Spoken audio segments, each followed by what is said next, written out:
болоод Монголд үргэлж нэг жилийн хугацаанд Монголд байсан. Монголд байгууллагч хоёрын одоо байрч байсан. Даниэл Гоулманы байрыг бол одоо манай хашиг байдаг гэдэг нь ийм байна. Ингээд 8 дугаар богд зөвхөн манай 13 дугаар нийтийн хүнсгүүр гэсэн. Энэ хүнсгүүр хүний талбай хамт хүнсгүүр гэсэн байдаг. Ерөнхийдөө бол хүний талбай төдийлөн болох сэтгэл зовлонгүй шүү. Гэвч энэ удаагийн бол 8 дугаар богдлоо 13 дугаар талааланд хүний талбай хүнсгүүр гэсэн. Ингээд 13 дугаар талааланд хүний талбай хүнсгүүр сайхан цоглох нэг зовсон. Тэгээд үүнийг одоо 13 дугаар талаалантай багшийн харилцан багшийн тайлбар тогтоосон болгоны тандаа гэж таамж байгаа гэсэн. Энэ зүйлийг одоо том хожим хандаад сонсоод тэгээд одоо тайлбарлаж ялцсан.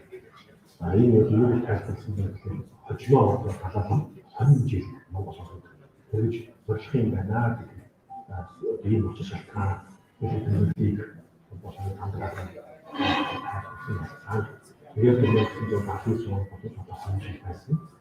Энэ хоёр тэгээд талаалан орсоор төрж анх удаа Монгол цаашдын байгаа гэж хэлсэн. Нөгөө талисоо анх Монгол энерги хашиг болсон. Байсан гадны шашин шүтгүүлсэн багцсан. Тэгээд тухайн үед бол өндөр настай ландаа талаа өгшөө гэсэн чиг талаа мандлуу гэсэн мандлын үед бүгдээ өндөр дугаар мандлуу шаа бүгд ойлжсэн. Тэгээд тэр үед ч гэсэн яг талаа өгш. Олон зүйл бодсон. Юу бодсон бэ гэхээр одоо 3 дугаар талаалын үеэс эхлээд монголчууд талаалын монголчууд үүний талаалын монголчуудтай харилцаа холбоотой маш их соёлын холбоотой ирсэн. Хожимоо зөв Монгол улсад факторийн үйл байдал өөрчлөлт факторийн байдал өөрчлөлт маш шалгалт хийгдсэн. Хаагдсан талаад чиглэл заавал өгсөн. Гэвч ийм бүхэл зүйлүүд хүмүүс бүгдээ госон бишээ хатаагүй хүний шашны зүйлээс хатаагүй бишээ юм уу ч яагаад ийм зүйлүүд хүмүүс өөрсдөө маач системийн зүйлүүд андын бэжлийн хийх буюу Монголын булан шатны төвийн үйл ажиллагааг зөвхөн одоо энэ андын бэжлийн дотооддоо андын бэжлийн эдийн шар сегменттэй барьж ирсэн боловч гадаадд харин олон улсад одоо шашны үйл ажиллагааг ингээ хөхүүлэн дэмжиж ламрыг явуулж тэр Азийн бүдисийн таны баг бодлогыг байгуулж ирсэн бодлого явуулж ирсэн байна. Тэр нэг талдаа хэмжээний дотор байгаа мөртлөө нөгөө талдаа гадаад улсад нөгөө шашнаар дамжуулж бүгд Монгол татсан гадаад бодлого хэрэгжүүлсэн юм нэг тийм сонирхолтой үйл явдал харагдаж байна. Тэгээд энэ үед бол одоо бас их сонирхолтой нь болохоор тэр хэмжээнд байгаа тэгэхээр Москва Дели, Москвагаас тэгээд Улаанбаатар гэдэг маш их тийм. За түүнээс хойш одоо Монголд одоо ингээд социализм тадатрон усан тийм 90 онд. Түүнээс хойш одоо жилийн дараа 1991 онд тэрхийнийхэн татаад 9 сарын 26-нд тийм ээ Монголд альцсан байдаг. Түүний дараа 1994 он, 95 он тийм ээ. За 2002 он 2006 он, 2011 он, 2016 он гэдэг одоо ингээд нийт 9 удаа ингээд Монголд альцсан байна.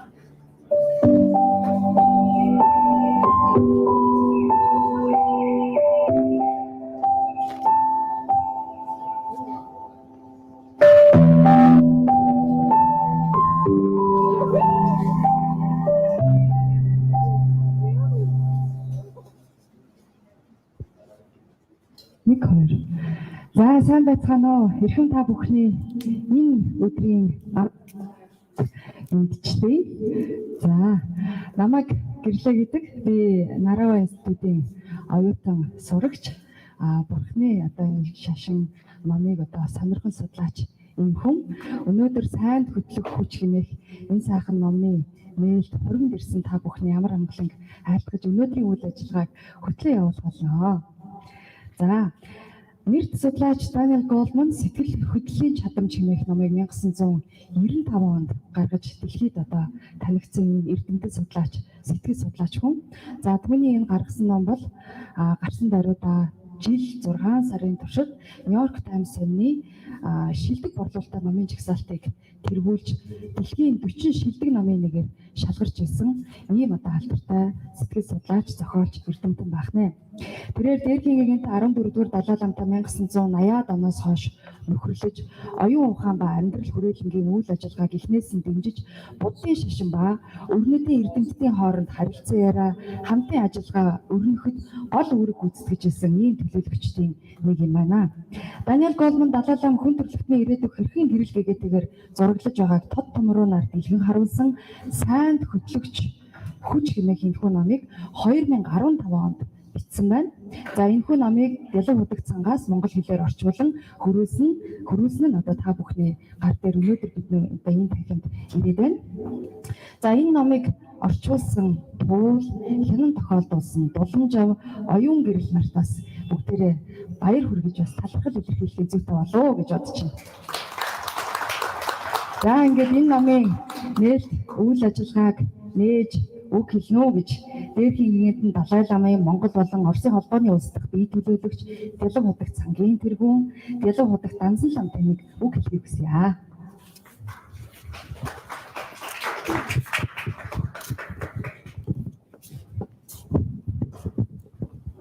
Respected monks, delegates, guests who are attending today, I would like to welcome all of you to this very important book launch. За, ингээд өнөөдөр арга хэмжээнд оролцож байгаа эрхэм хүндэт төлөөлөгч зочид та бүхэндээ энэ өдрийн мэндийг хүргээд энэ их сайхан чухал номын нээлтэнд хүрэлцэн ирсэн талархал илэрхийлье. The ДИЛОВ ХУТАГТ Foundation translated and published the book for the Mongolian audience, hoping it will inspire leaders, professionals, and all individuals to take steps towards the vision outlined in this book. За, ингээд ДИЛОВ ХУТАГТ САН-аас энэ номыг монгол хэлээр орчуулж хийсэн.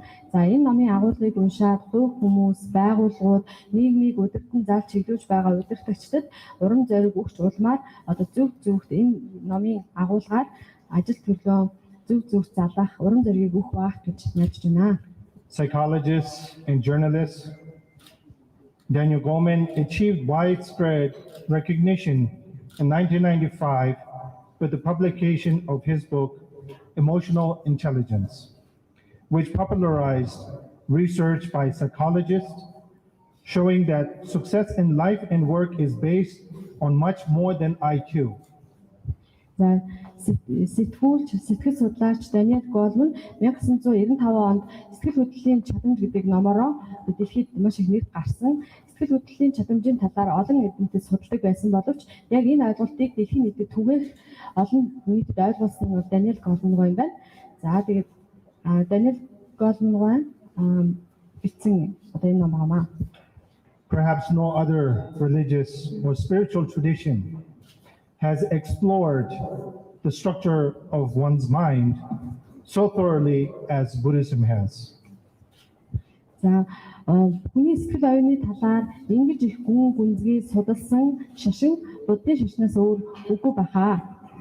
The thoroughness of the book of the Buddhist science approach to understanding the mind and the apparent peace of mind enjoyed by Buddhist monks have attracted Western scientists hoping to shed further light on the neurobiology of emotions and new pathways of mental health.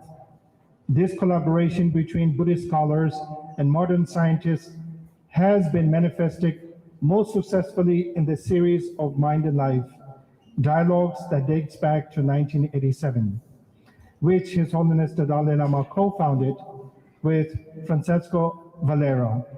Daniel Goulmany is a leading member of the Mind and Life Institute. За буддийн шашны одоо сэтгэл оюуны талаарх гүн гүнзгий үзэл ойлголт, за түүнийг дадуулж байгаа дам нарын бясалгал, зан үйл, энэ одоо судалгаа, энэ эрдэм мэдлэг барууны эрдэмтдийн анхаарлыг гэхэд татаж байгаа. Тэгэхээр 1997 онд оюун ухаан ба амьдрал гэдэг хүрээлэн байгуулагдаад энэ байгууллага нь буддийн шашин ба барууны эрдэмтдийн хамтын ажиллагаа, яриа хэлэлцээрийг одоо хөгжүүлж ирсэн юм аа. Энэ хамтын ажиллагааны үндсэндээ маш олон шинжлэх ухааны одоо хамтын ажиллагаанууд хэрэгжсэн.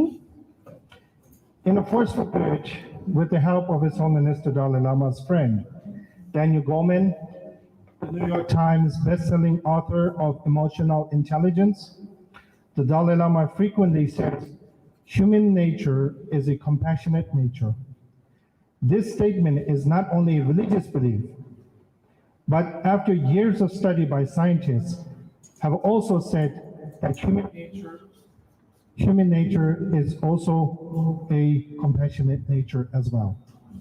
За ингээд барууны эрдэмтэд бол бурхны шашнытай одоо төлөөлөгчтэй хамтарч ажиллаад ерөөсөө хүний сэтгэл оюунд болж өрнөдөг нейробиологийн үйл явц, сэтгэлийн хөдөлгөөний талаар илүү дэлгэрэнгүй нарийн хотод судлах шаардлагатай байна гэдгийг ойлгосон.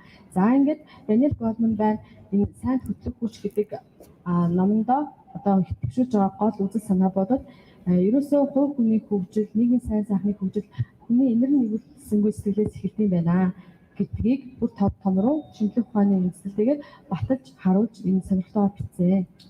Much more than just a most prominent exponent of Buddhism, the 14th Dalai Lama is also a futurist who possesses a profound understanding of current events and a remarkable keenness for modern social issues. When he takes the stage worldwide, people listen and follow. За дээрхэн гинтэн Далай Лама буддийн шашны томоохон төлөөлөгчөөс гадна орчин үеийн хүмүүс бидний өмнө тулгараад байгаа асуудал, үйл явдал зэргийг маш нарийн ухамсарлаж ойлгож энэ талаараа одоо хүн төлөвлөлтөнд өөрийнхөө санааг ойлгуулдаг. Дээрхэн гинтэн Далай Ламыг олонний өмнө гараад ярихад хүн болгон сонсгоо, дэлхийд даяараа сонсгоо, жиг тавин сонсдог. The force for good combines the central concepts of His Holiness the Dalai Lama, empirical evidence that supports them, and true stories of people who are putting his ideas into action, showing how harnessing positive energies and directing them outward has the lasting and meaningful effects. За энэ САЙНД ХӨТЛӨХ ХҮЧ номонд дээрхийн гинтний одоо хийж ярьдаг үзэл санааг бодит туршлагаар баяжуулаад түүнийг хэрэгжүүлж байгаа хүмүүсийн бодит одоо бас хэрэгжүүлсэн үйл ажиллагаануудаа жишээ болгоод баяжуулж бичсэн ном юм аа. The book's main lesson in a nutshell, if we say, this time is crucial for understanding the world. Not the actual news or events that cause distress, violence, sorrow, and hate on every corner are only a reflection of what's happening within. To deal with this reality, one must endure and manage to overcome the negative sensations or negative emotions. За энэ номд хэлж байгаа гол санаануудыг хэдхэн үгээр базаж одоо зэгсэж хэлэх юм бол нэгдүгээр бидний энэ өдөр тутмын хэвлэл мэдээллээр сонсоод байгаа дэлхийн өнцөг болонд өрнөж байгаа муу одоо сөрөг үйл явдал таагүй мэдээ эдгээр нь бодоод ердөө бидний сэтгэл оюунд болж байгаа зүйлийн дурсгал юм аа. Тэгэхээр энэ бүх үйл явдлын хүрэмжлийг өөрчлөе гэвэл бүгдийг сайн тал руу уруулъя гэвэл хүн болгон өөрийнхөө сэтгэл байгаа таагүй мэдрэмж, сөрөг сэтгэл хөдлөл зэрэг одоо зүг залж жолоод байх хэрэгтэй байна гэсэн санаа байна. Regardless of race, gender, ethnicity, sexual orientation, we all share a moral responsibility and a social accountability to make this world a better place. And this is what His Holiness the Dalai Lama calls a universal responsibility. Хүн төрлөختөн бид арьс өнгө, шашин шүтлэг, соёлын ялгаа, нийгмийн одоо байдал зэргээс үл харгалзан бүгдээрээ энэ дэлхийн ертөнцийг сайн сайхан болгон өөрчлөх ёс суртахууныг хийгээд нийгмийн хариуцлагыг хүлээх ёстой. Үүнийг одоо дээрхэн гинтэн бүх нийтийн хүн төрлөختний бүх нийтийн хүлээх хариуцлага гэж хэлдэг. A force for good doesn't emerge from groups or activists. It's an internal privilege. Throughout the age, we as humans improved our way of life by demonstrating and publicly expressing displeasure. However, the real game actually unfolds behind the curtains. За хүн төрөлхтөн бид нэр энэ өөрийнхөө амьдралыг зохиохдоо олон нийтийг даагаж эсвэл одоо нийтээр хүлээн зөвшөөрөгдсөн хэв загварыг баримталж бид нар амьдардаг. Тэгвэл энэ номонд өгж байгаа гол санаа нь бол эхлээд хүн өөрийнхөө зөв зөвхт зарж байж тэгж байж одоо нэгэн өөрчлөлтийг бий болгоно гэсэн байна. A simple mindset transformation can spark a powerful and inner shift that can effortlessly remove the attention from negative phenomena. In other words, the capacity to grow morally is decided only by you. За бид нар сэтгэл оюундаа багахан зэргийн өөрчлөлт хийхэд л аяндаа бид нар муу зүйлийг дэвэргэх, муу зүйл рүү татагдах энэ маань өөрчлөгддөг. Ингэснээр хувь хүний дотоод сэтгэлийн өөрчлөлт эхэлнэ. Ингэж өөрчлөлт хэсгийг зөв суртахууны хувьд хувь хүн өөрөө шийднэ. Respected Woman Khan, I beg your pardon as we had to begin due to the short of time and further events that is going to be held at this venue. So I beg your pardon for beginning without your presence. За хамбалам танд энэ өдрийн мэндийг хүргэе. Би таныг хүлээж амжилтгүй хэлсэн бүтэлчээ. Цагтаа ихнэ гэж санаас шаардаад эхэллээ. Millions of people have turned to His Holiness the Dalai Lama for his unparalleled insight into living happier and meaningful lives. Now, when the world needs his guidance more than ever, he shows how every compassion-driven human act, no matter how small, is integral for more peace, harmonious society, building a force for a better future on our planet. Хүмүүс дээрхэн гэгэнтэн Далай ламд хандаж бид нар ер нь яаж утга учиртай аз жаргалтай амьдрах вэ гэдэг асуултыг их тавьдаг. Тэгвэл дээрхэн гэгэнтэн ингэж амьдрыг гэвэл хүн болгон инэрл нэгүслийг төрүүлэх ёстой. Хүн хэрвээ хүний үйлдэл инэрл нэгүслийн сэтгэл дурдулсан байвал тэр үйлдэл нь хэдий жижиг байсан ч гэсэн эв найтай одоо эв зөрчил бүрдсэн сайн сайхан их тайван зохицуулсан дэлхийн ертөнцийг бүтээх анхны шат болно гэж Truly motivating and highly persuasive. The force for good is arguably the most important work for one of the world's most influential spiritual and political figures. Сайн хөтлөх хүч бодвол хүмүүст урам зориг өгсөн, сайн үйл хүмүүсийг зоригжуулсан, ятгсан ийм аврагтай ном юм аа. Тэгэхээр энэ ном хүн болгоныг сайн хөтлөх хүчний игнэнд нэгтгэхэд тус болно гэж бодож байна. I want to thank our team who worked very hard for many months to make this book available, starting with the translator tool who could not be present here today, our team, Arunzaya, Arungiril, and Dolamjap, for all working many hours to ensure that this book is released at a proper time. За ингээд энэ номыг орчуулах, хянан тохиолдуулах ажлыг одоо олон хоног санаар хийж гүйцэтгэсэн багийнхаа гишүүдтэй байр хүргэе. Орчуулагч нь туул гэж хүн байдаг. Өнөөдрийн арга хэмжээ бий дамжааг байна. За хянан тохиолдуулсан Дуламжаа, Оюун гэрэл, Арин заяа гэдэг бүтэн баг ажилласан юм аа. Also, I would like to thank Ed Printing for being patient with our demands on a regular basis. Also, I would like to thank the host of this event, this particular building, for allowing us to hold this very important event. And also lastly, I want to thank Tavambok for offering to cater our event today. So thank you all so very much from the bottom of my heart. За ингээд номыг хэвлэхэд Ed Market компани бидний тусаж хамтарч ажилласан. Бид бас бидний шаардлага өндөр, бас бидний нөхцөл бололцоо зэргийг сайн ойлгож ажилласан Ed Market-ийн хамт олондоо талархал илэрхийлье. За өнөөдрийн арга хэмжээ зохион байгуулж байгаа энэ Аз хур номын ихтгэврийн хамт олондоо бас талархал илэрхийлнэ.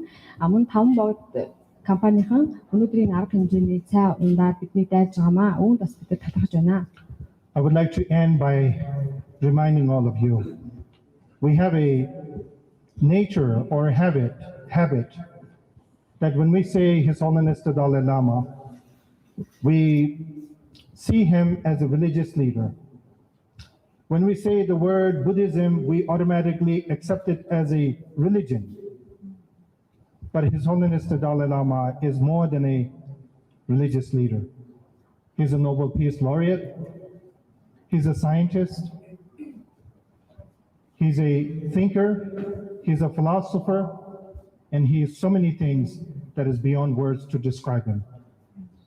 За ингээд төгсгөлт нь би бас дээрхэн гинтэн далай багшийн тухай нэг зүйлийг хэлье. Бид нэр буддын шашныг шашин гэж үздэг.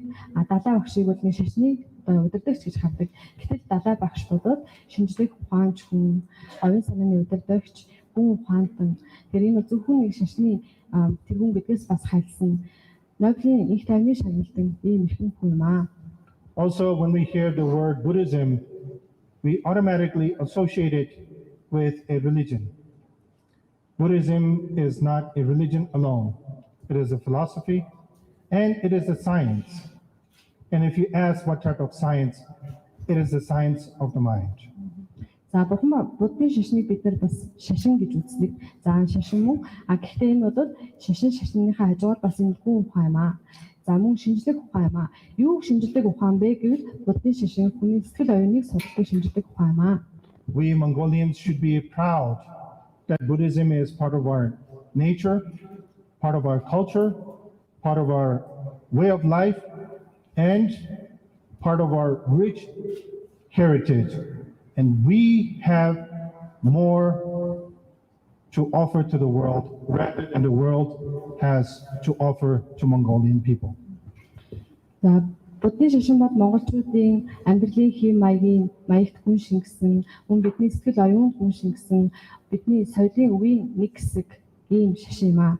Тэгэхээр бид нар дэлхийгээс одоо бусад улс орнуудаас их зүйлийг сурах гэхээсээ илүү бид нар ч гэсэн энэ өв уламжлалыг тээж аваа гэдэг утгаараа дэлхийн нийтэд олон улсад бид нар бас энэ баялаг соёлоо хуваалцах боломжтой. Үүгээрээ бас монголчууд бахархах хэрэгтэй. So I want to thank all of you for coming to participate and celebrate in today's book release or book launch for The Force for Good. And I truly guarantee that all of you will definitely enjoy reading it. За ингээ өнөөдрийн арга хэмжээнд оролцож байгаа та бүхэндээ талархаж илэрхийлээд энэ номыг уншаад та бүхэнд маш их таалагдана гэдэгт найдаж байна гэдгийг хэлье. За баярлалаа. Та бүхэн сонсож соноо. Өнөөдрийн арга хэмжээнд Монголын бурхан шашинтны төв гандан бичлэг хийдийн тэргүүн хамб номоо хамлам хүрэлцэн ирсэн байна. За мөн энэ арга хэмжээнд хүрэлцэн ирсэн Нарванчин гигэн болон бусад одоо хүндэт зочдод талархал илэрхийлье. За өнөөдрийн энэ ДИЛОВ ХУТАГТ маань үгийг бас орчуулж байгаа энэ номын одоо орчуулагчаар ажиллаж байгаа Боломжоодоо бас баярлалаа. За тэгэхээр САЙНД ХӨТЛӨХ ХҮЧ гэж энэ ном дэлхийн хэмжээний бүтээл болохын тухайд олон одоо жишээг дурдж болно. Тэгэхдээ үүн дотроос Опра Уинфригийн шоунд одоо Даниел Гоулманы оролцож энэ номынхоо тухай их одоо товч бөгөөд тодорхой ярьсан хэсгийг та бүхэнд бас үзүүлэх гэж байна. Энэ бол одоо дэлхийн хүн төрөлхтөн зориулсан бас илүү ойлгомжтой хүрч болох ийм сурталчилгааны нэг юм аа. За ингээд дэлгэцэн анхаарлаа хатуулсан. Далай ламаас юу хамгийн сайн ойлгож авсан бэ? Далай лам энэ дэлхийн бидний бодож байгаа шиг тийм ч муухай биш гэж үздэг. Түүнийхээр хүн бүр дор бүрнээ хичээл ирээдүйд сайн сайхан болно. Хүн бүр тэр гэрэлтээд өөрөөр арга замаар хоймоо авах боломжтой. Энийг далай лам энэ номоор дэмжиж нийт хүн төрөлхтөнд хэлхийг зорьсон. САЙНД ХӨТЛӨХ ХҮЧ номын хэлбэр бүлэг сэтгэл хөдлөлийн эрүүл ахуйн талаар үзсэн байна. Миний анхаарлыг их татсан ба энэ талаар тайлбарлаж өгнө. Бид сэтгэл хөдлөлийн эрүүл ахуйгаа хэрхэн сахиулах вэ? Сэтгэл хөдлөлийн эрүүл ахуйн талаар далай лам бид хүүхдүүдтэй гар угаах, шүтээ сэргийлэх зэргээр энэ ахуйн эрүүл ахуйн талаар зааж өгдөг. Гэвч сэтгэл хөдлөлийн эрүүл ахуй анхаарал хандуулдаг гэж ярьсан юм байна. Үүндээ бол далай лам сэтгэл хөдлөлийн чадамж өгөх гэж байна. Сэтгэл хөдлөлөө амзааш сөрөг болон мэдрэмжээ өдрөж эерэг дадлын туршаа хөгжүүлэхийг зорихыг чухалчилсан хэрэг. Хамандо айкугийн хувьд 160-аас дээш оноотой маш олон хүн яагаад 100-аад хүнээс доош оноотой хүмүүсийн дор ажилладаг талаар их сонирхолтой тайлбар хийсэн байсан. Тэгэхээр хамгийн ухаантай хүмүүс тэр өөрөөр ишүүлдэг удирдагч, манлайлагч бас сайн дарга байж чаддгүй байна. Би нэг удаа томоохон компаниудыг үүсгэхэд яриа хийсэн. Тайхан дүүрэг хүн байсан. Тэгээд тэднээс хааны хэдэн дунд сургуультай хамт сурдаг байсан гэж асуусан. Тэр сургуулсан 200-300 хүнээс 3 гараа өгсөн. Сургуулийн хамаагүй байна. Энэ эндүү тийш ойлголтыг номдоо голж хүнсэн. Таны IQ, урлагийн амжилт, таны мэдих авиас тийм чухал зүйл биш. Үндэ бидгээр нь тоглоомд оролцох босхийг давхад л хэрэг болно. Нэгэнд тоглоомд оролцсон босгоод авснаас хойш хүмүүстэй хэрхэн зохицож харилцах, өөрийгөө хэрхэн авч явахаас бүх зүйл хамаардаг. Энэ дүгнэлт ёстой нүдийн нэг шиг болсон шүү. Тэгэхээр IQ-гийн оноо тухайн хүний юу хийж чаддаг гэдгийг харуулдаг. Харин хэрхэн яаж хийдгийг нь мэддэхгүй байх нэ. Тухайн хүнийг олонний дундаас удирдагч, манлайлагч, нэртэй од, сайн эцэг их болж чадах хэсгийг илтгэхгүй. Хүний сайн хэн болж чадах хэсгийг харуулахгүй. Бид энэ нэвтрүүлгээрээ оюун санааны тухай альва юмсын дотор орших оюун ухамсарын тухай ярьдаг. Тэгэхээр сэтгэл хөдлөлийн чадамж, IQ ба оюуны чадамж, IQ-гийн ялгаа юу вэ? Сэтгэл хөдлөлийн чадамж, IQ-гийн гол сэжиг нь өөрийгөө таних мэдэх явдал гэдэг. Үнэ. Бусдын оронд өөрийгөө тавих, Тэгвэл яах вэ? гэнэрэнгүй байх гэх мэт. Миний бодлоор бол оюун санааны хөгжилд эдгээрийг голдож авч үздэг байхаа. Би бүрэн санал дээж байна.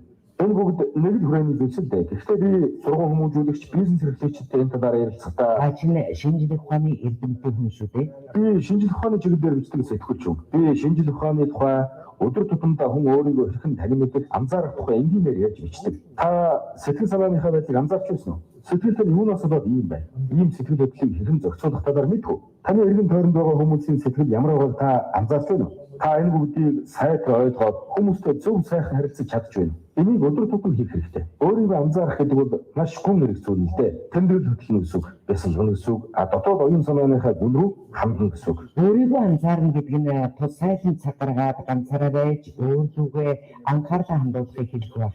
Тэгж байж л Тийм ээ. өөрийгөө мэдрэх нь байна. Ингэж хэрэгцүүлэхэд цаг гаргах хэрэгтэй.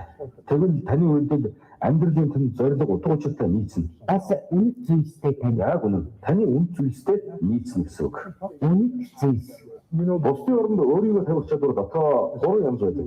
Энийг зөвсөх ёстой нүд нэг дэвш болсон. Энэ номыг уншихаас өмнө огтод дууж байгаагүй юм байна. Нэг нь таны мэдлэг шинжтэй. Бусдын аливаа юмсыг хэрхэн үзэж тусгаж авч байгааг ойлгохыг хэлнэ. Би таны үзэн хамтлагыг мэдрэх чадвартай юм гэсэн үг. Нөгөө хүнийхээ утлыг өмсөд хэдэн бээр алхаад үзсэн утгатай эртний мэрэгүүг байдаг шүү дээ. Би таныг аливаа оюун ухаандаа хэрхэн зургаддаг болохыг мэдээд авчихвал би тантай оновчтой бөгөөд зөв үгээр хэрэгцээ. Таач намайг маш шилбэрхаа ойлгосон. Энэ тархины нэг хэсэг болдог цогц үйл явдал. Тэрийг тодорхой хэмжээгээр эзэмших хүн амжилттай дараг боломжгүй юм байна. Тийм Яг зөв.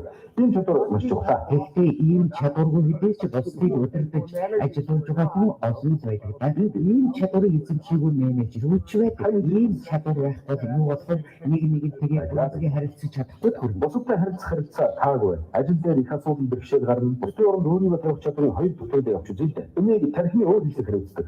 Бидний мэрэгчлэр нийгмийн харилцааг хариуцдаг. Энэ бол бусдын юу мэдэрч байгааг өөр дээрээ шууд хүлээн авч мэдэх чадвар юм. Ингэж бусдын зовлон мэдэрч чадвал хүмүүсийн хооронд харилцан ойлголцол бий болно.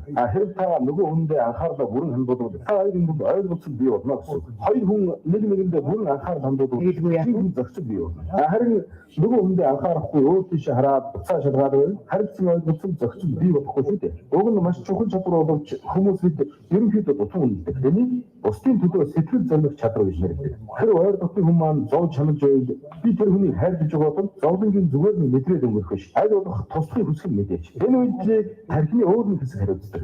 Бид энэ хэсгийг хөгтөн амьтны үрдүдэ хайрлах эдний зөв хадгалдаг хэсэг гэж нэрдэг. Ямар ч хүн үр хөвгтөд хайрладагтай адил. Хүн хайртай хүнийхээ төлөө бат зогсдог шүү дээ. Бусдын төлөө сэтгэл зөрмөх энэ чадвар бол тань мэдхийн болон сэтгэл хөдлөлийн үднээс бусдын оронд өөрийгөө тавих чадвараас өөр өөрийгөө таньсан сэтгэл хөдлөлөө удирдах чадвартай бусдын оронд өөрийгөө тавих сэтгэлтэй хүн бол бусдыг маш сайхан харилцаатай байна. Аяндаа сайхан харилцаа бий болно гэсэн.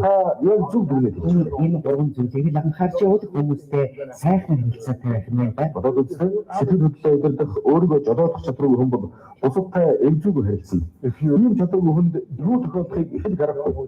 Ганцаардна. Тэгэхээр бусадтай сайхан харилцаатай байхын тулд дээрх 3 чадварыг эзэмших учиртай.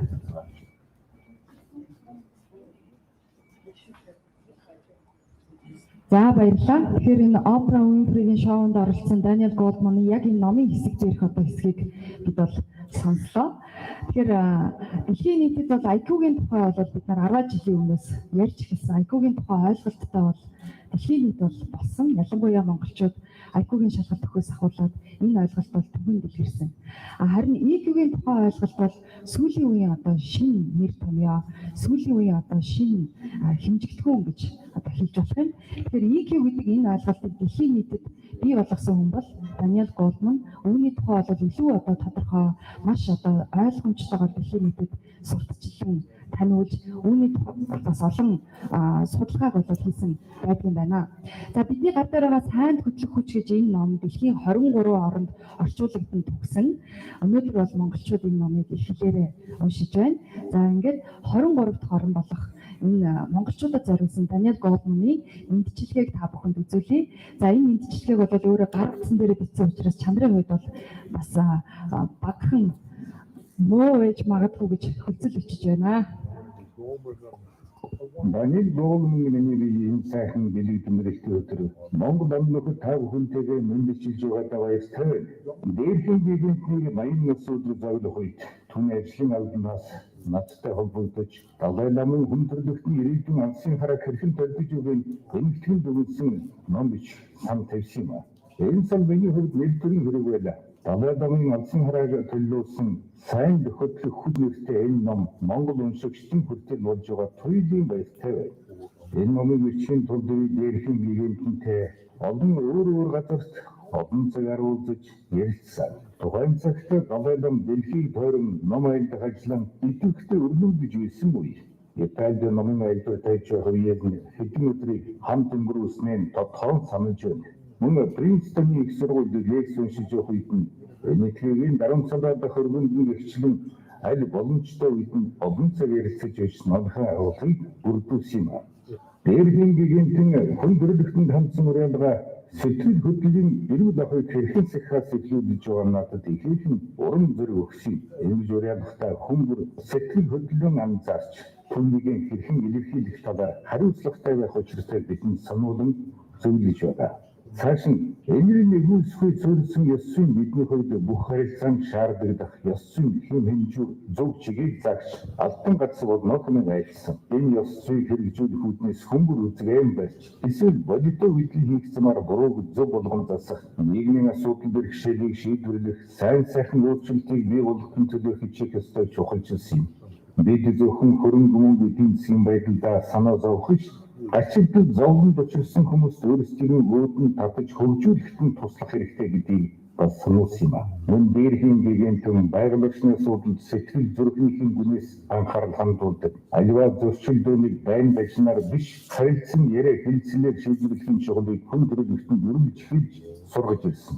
Эдгээр сайхан чанаруудын хөөхд залуус хойч үеийн заацрахын Далай ламын хувьд эрхэм чухал үйл хэрэгэ. Их дэлхий хүн төрөлхтний сайн сайхны төлөө хүн бүр яг одооноос эхлэн аль чадхын хэрээр бүхий боломжоор хичээн зүтгэх цаг юм шүү гэж биднийг шаардуулж байна.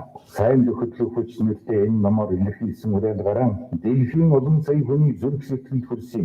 Энэ ном дэлхийд дахинд 23 хэлээр орчуулагдсан. Одоо монгол хэлээр та бүхэн хүртэж байгаад бид туйлын их баяртай байна. Дээрхийн гэгэнтний урайлга үүс миний зүрх сэтгэлийг хөндлсөн шиг та бүхний сэтгэлийг ч сайн сайхан урайлан дуудаж урам зоригт нь бадраана гэдэгт итгэж баярлалаа. За баярлалаа. За ингээд та бүхний өмнө ДИЛОВ ХУТАГТ САН-гийн гүйцэтгэх захирал Гівш Сэтгэл багшаа өгье. Тэгэхээр ДИЛОВ ХУТАГТ САН яагаад энэ номыг сонгох болсон тухай, энэ номын орчуулга ерөнхийдөө хийгдсэн тухай, ДИЛОВ ХУТАГТ САН-гийн үйл ажиллагааны тухай товч мэдээллийг авахаа. За хүрэлцэн ирсэн та бүхэнд энэ өдрийн амгалан айлтгая. За манай ДИЛОВ ХУТАГТ САН-гаас энэ САЙНД ХӨТЛӨХ ХҮЧ гэдэг номыг одоо хэвлээд орчуулж хэвлэж олон нийтийн хүртэл болох одоо өнөөдөр бэлэн боллоо. За тэгээд САЙНД ХӨТЛӨХ ХҮЧ гэдэг ном маань бол саяны одоо ДИЛОВ ХУТАГТ-ийн ярианд ч тэр Даниел Гоулманы нэрээ аль алинд нь одоо дотоод агуулгын тухай нэлээд яригдлаа. За бид яагаад энэ номыг сонгосон бэ гэхээр сүүлийн үед бол одоо 70 өгшийн маш олон ном англи хэлээр гардаг. За энэ номнууд бол ерөнхийдөө 70 өгш өөрөө яг одоо англи хэлээр ном бичдэггүй. Дандаа одоо гадны барууны эрдэмтдтэй хамтарч бичдэг. Дотоод агуулгын өөрөөр хэлээд тэгээ барууны эрдэмтэд ингэж бичдэг учраас энэ одоо дэлхийн нийтэд 70 өгшийн гаргаж байгаа номнууд бол маш олон хүнд хүрдэг. За тэгээд сүүлийн үед САЙНД ХӨТЛӨХ ХҮЧ ном бол одоо маш олон хүний анхааралд орсон. Олон одоо улс орны хүмүүс энэ номыг уншиж сэтгэлдээ хэлжсэн. Тэгээд бид энэ номыг сонгоод орчуулсан. За тэгээд орчуулах явцад маань бидэнд бас нэлээд их бэрхшээл тулгарсан. Яг одоо ажил явагдаж байх үед ковид гараад тэгээд ковидын улмаас Америкт үйл ажиллагаа явагддаггүй. Бидэд номоо орчуулах ажил эхлэхээр байдаг. Гэтэл Америкаас ямар ч одоо хариу өгч чадахгүй удаан хугацаанд гатсан. Мөн одоо орчуулга явж байх үед орчуулагч маань хүн дээр өвдсөн. Тэгвч одоо өөрөө маш их одоо хичээл зүтгэл гаргаж энэ номыг одоо орчуулж дуусгасан. За түүний дараагаар бол одоо манай орчуулгын редакторууд маш сайн ажилласан. Одоо ер нь бол энэ ном өөрөө одоо олон талын утгыг одоо агуулж байгаа боловч маш одоо ойлгомжтой, энгийн хүнд их ойлгомжтойгоор бичигдсэн ном учраас бидэд энэ ном дээр ажиллахад их сайхан таатай байсан. За тэгээд манай одоо энэ хүмүүс маань бол номын тухай нэг жоохон ярьж өгөх хэрэгтэй гэсэн. Тэгээд нэг товчхон зүйлийг ярив. Энэ ном анх удирдгал хэсэгтээ дэлхийн нийтэд 70 өгшийн айлтгуулах гардаг. Бидний одоо гол зүйл маань бол амар тайван нэг амгалан дэлхийг бүрдүүлэх. Ерөөсөө дэлхийн нийтэд 70 өгшийн одоо хамгийн туйлын зорилго бол ерөөсөө амар тайван энэ дэлхийг бүрдүүлэх. Энэ зорилгоор одоо энэ ном бичигдсэн. Хамгийн төгсгөлд нь яг одоо эхэлж бичсэн байгаа. Яг одоо эхлэхгүй бол бид нэр хойч үедээ одоо их тийм тухгүй, таагүй, амар тайван бус ийм дэлхийг үлдээх аюултай байна. Тийм учраас яг одооноос эхэлж одоо энэ ажлуудыг эхлэх хэрэгтэй гэдэг. Тэгээд энэ ном бол ерөнхийдөө хамгийн нэгдүгээрт нь дэлхийн иргэн гэдэг сэдвтэй, хоёрдугаарт нь дотоод сэтгэлээ шинжих үе, дараад нь гадаад ертөнцөө толдох үе, түүний дараагаар дэлхийг илэршүүлэх үе. Хамгийн одоо төгсгөлд нь бол одоо яг одоо эхлэсэн ийм хэд гол хэсгүүдээс бүрдсэн байна. Тийм учраас энэ номыг одоо дэлгэрэнгүй тайлбарлаад шаардлагатай байх. Та бүхэн бүгдээрээ тоглон сууж уншаарай. Ном хэвлэхээс өмнө би олон хэдэн хүмүүст уншуулсан, сонирхуулсан. Тэгэхэд хүмүүс одоо үнэхээр хойшин тавихын аргагүй ийм сайхан ном байна гэж одоо дүгнсэн байгаа. За ингээд хүрэлцэн ирсэн та бүхэнд баярлалаа.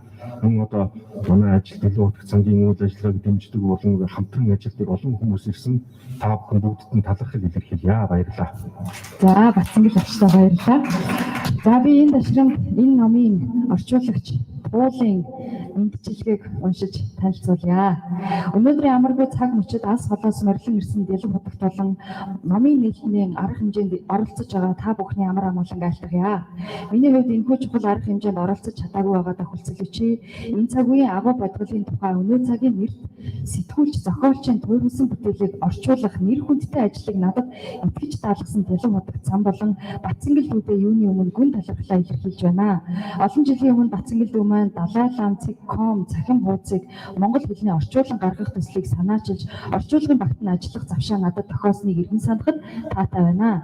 Тэр үед далайламын айлчил, номын айлдвар болон олон нийтэд хийсэн яриа лекцүүдийг орчуулах явцдаа хуримтлуулсан туршлага маань энэ номыг орчуулахад ихээхэн тус болсон юм а.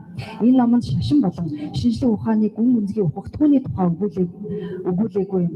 Далай багшийн ирээдүйг толцсон алсын харааг зохиогч олон талаас нь шинжлэх ухааны үүднээс нотолж тайлбарснаа аль шашны, аль насны ямар ч боловсралтай хүнд энгийн ойлгомжтой хэлээр өгүүлжээ.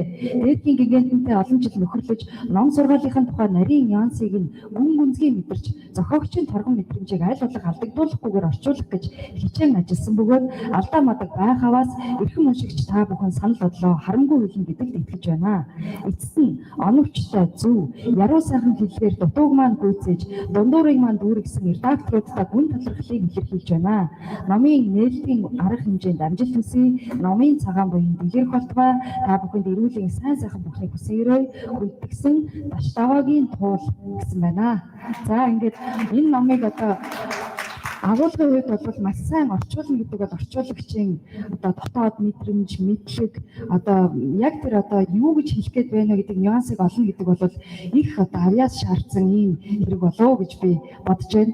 За ингээд номын орчуулгын энэ номыг одоо редакторлсан баг хамт олонд ариун зайгч маань байна. За манай Дуламж байна, туул орчуулагч байна, ДИЛОВ ХУТАГТ САН-гийн гүйцэтгэх захирал Батцангил нартаа талархал дахин илэрхийлье. За ингээд ДИЛОВ ХУТАГТыг тайлбарлая.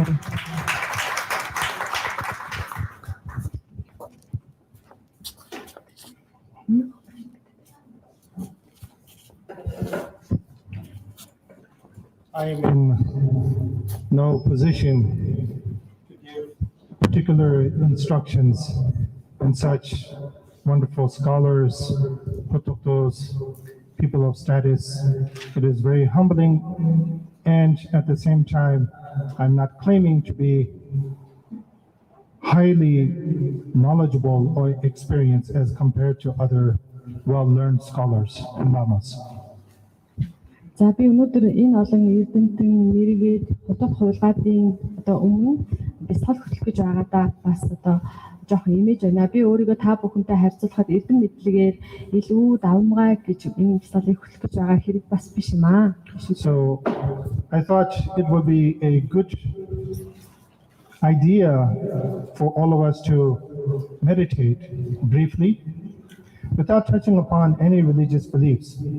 Simply as a human being, for us to send our positive thoughts, our prayers, and positive energy through our mental state, not only to our loved ones and our friends, but beyond and all over the world. За ингээд бясалгал хийн гэдгийг бид нэр шашнаас салгаж ойлгож хийж яхад бахам чухал юм аа. Бясалгал гэхийг бид нэр одоо хүн өөрийнхөө сэтгэл оюун руу өнгийгөө зөв сэтлийг, эерэг сэтлийг төрүүлээд зөвхөн дан ганц өөрийнхөө ойр дотны хүнд сайн сайхныг хүсэх бас дэлхийн нийтэд хамаг амьтны сайн сайхан төлөө сэтгэл оюуныг зориулах юм үйл явц гэж ойлгоорой. When we talk about force of good, the force is not a physical force, but it's more of a mental and spiritual force. САЙНД хөтлөх хүч гэдэг номонд гарч байгаа энэ хүч бол бие махбодын хүчийг хэлээгүй. Энэ бол сэтгэл оюуны эерэг сэтгэлийн эрчим тэр хүчийг хэлж байгаамаа. Meditation is a universal technique that gives us calmness, that gives us peace of mind. Бясалгал гэдэг бол хүний сэтгэлийг амраадаг, сэтгэлийг одоо тогтворн болгодог хэн бүхэнд хүртээлтэй ийм арга юм аа.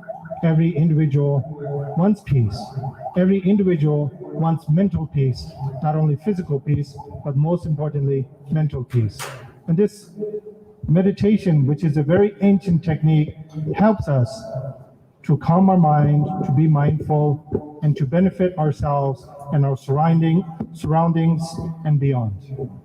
Дотоод сэтгэлийн амар амгалан тайван амьдралыг бий болгохыг хүсэж байгаа хүмүүс бол энэ сэтгэлийг амраах, тайвшруулах аргыг эзэмшиж хэрэглэж дадлагдж байх хэрэгтэй гэж бодсон. Let us all visualize, concentrate on we can even say billions of people who are suffering, who are hungry, who are facing war, who are facing violence and struggling on a day-to-day basis. They all need our support, our prayers, and our spiritual support as well. And we as human beings have that moral responsibility and authority to help them, if not financially or materially, but at least through our prayers and thoughts. За одоо бүгдээрээ мэдээ анаад дотроо хамаг олон амьтныг төсөөлё бодё. Хамаг амьтан гэдэгт маань хүн төрлөختөн орж байна. Бусад бүх төрлийн амьтад орж байна. Тэгээд хамаг амьтан бүгд зовж, шанаж, өвдөж, дайн тулааны хөлд шанаж зовж байна гэж. So let's all take. За тэгээд тэдэнд бидний дэмжлэг тусалцаа хэрэгтэй байна.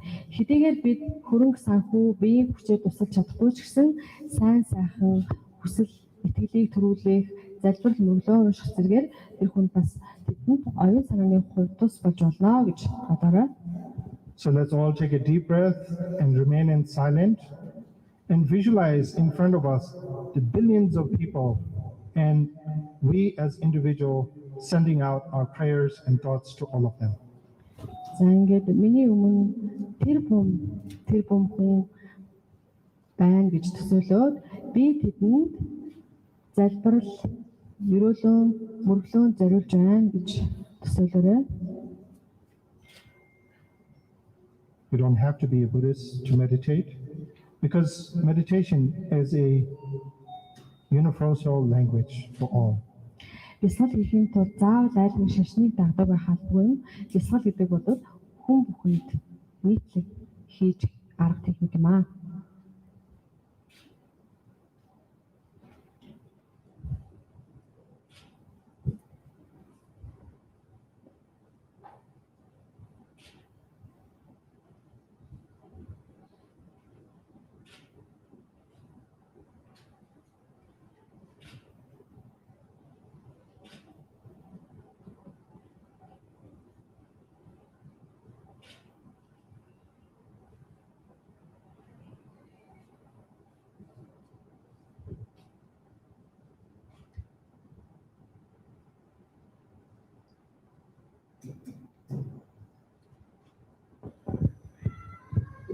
May all sentient beings be free from suffering and all the causes and root causes of suffering.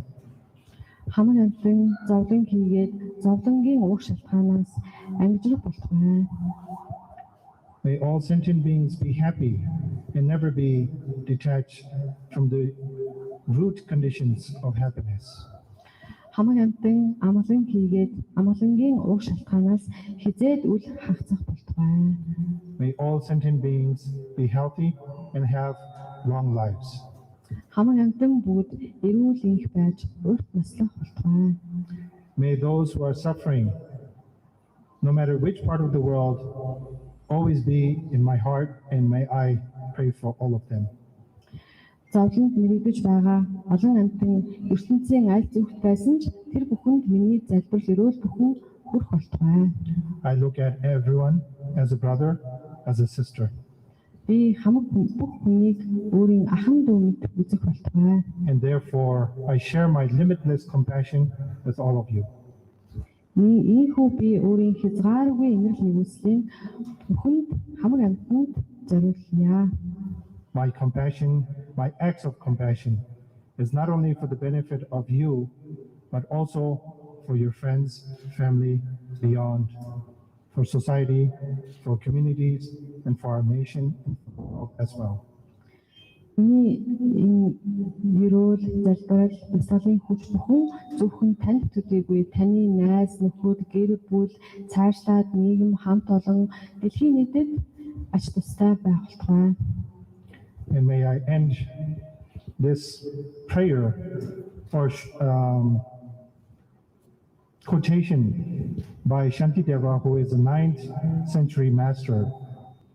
За бид өнөөдрийн бясалгалаа 9-р зууны үеийн Буддын их эрдэмтэн Shantideva гэгэний үгээр сонирлоо. As long as space remains and as long as sentient beings remain, may I too remain to dispel the miseries of the world. Сансар хорвоо хэдий удаан оршоод хамаг амтны төдий хүртэл ажрах хүртэл би ч бас энэ хорвоод байж хамаг амтны зовлонг арилгах болтугай. Thank you. Баярлалаа.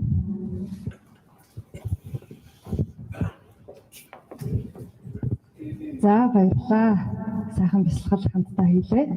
Ингээд эрхэм хүндэт та бүхэн өдрийн цайн дурыг сайн төтлөх хүч намын нээлт арга хэмжээ өгөр өндөрлж байна.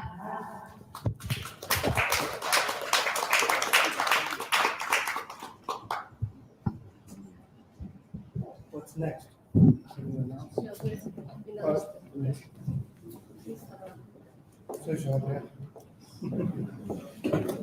За заалны тэр зүгт байгаа ногоон хоол